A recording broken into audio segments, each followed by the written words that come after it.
भारत को समझना है तो भारत की फिलॉसफी को भी समझना बहुत जरूरी है।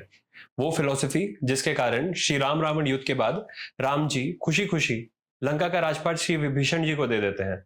वो फिलॉसफी जिसने हमें वसुधैव कुटुंबकम का ज्ञान दिया। शायद इसीलिए ही महाउपनिषद के चैप्टर 6 से लिया गया ये वर्स आज भी हमारे पार्लियामेंट की एंट्रेंस में इंस्क्राइब्ड है, वसुधैव कुटुंबकम, जो कि कहता है संपूर्ण संसार एक फैमिली है। इसी सोच के कारण महान सम्राट अशोक देश विदेश में शांति दूतों के माध्यम से धर्म का प्रचार करते हैं। यही सोच है जो भारत की नेशन की थ्योरी को सिर्फ भौगोलिक सीमा में नहीं बांधती है, बल्कि उसको उससे बढ़कर कई ज्यादा महान और विशाल बनाती है। भारत की इसी सोच का प्रमाण हमें कई सारे फॉरेन ट्रैवलर्स के अकाउंट्स में भी मिलता है। 4th सेंचुरी बीसी में आए मेगास्थनीज अपनी किताब इंडिका में भारत को कुछ ऐसे डिस्क्राइब करते हैं: India as a unified land with coherent social structure even though ruled by various king.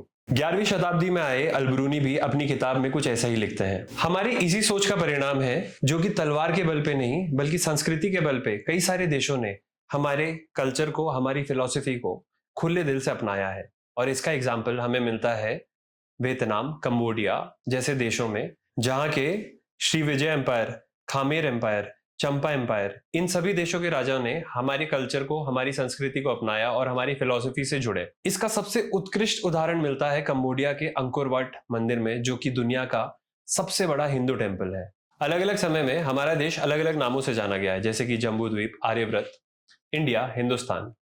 लेकिन इस पूरे समय में एक कॉमन कॉन्शियसनेस, एक कॉमन सोच थी जो हमारे नेशन की डेफिनेशन को परिभाषित करती थी। आज भी इसी डेफिनेशन को रिवायर करके दोबारा से समझने की जरूरत है। जब एक छोटे बच्चे से लेके एक बड़ा राजनेता इस डेफिनेशन को समझ पाएगा, तो ही हम सही मायनों में एक महान राष्ट्र बन पाएंगे और अपने नेशन की एक्चुअल डेफिनेशन समझ पाएंगे।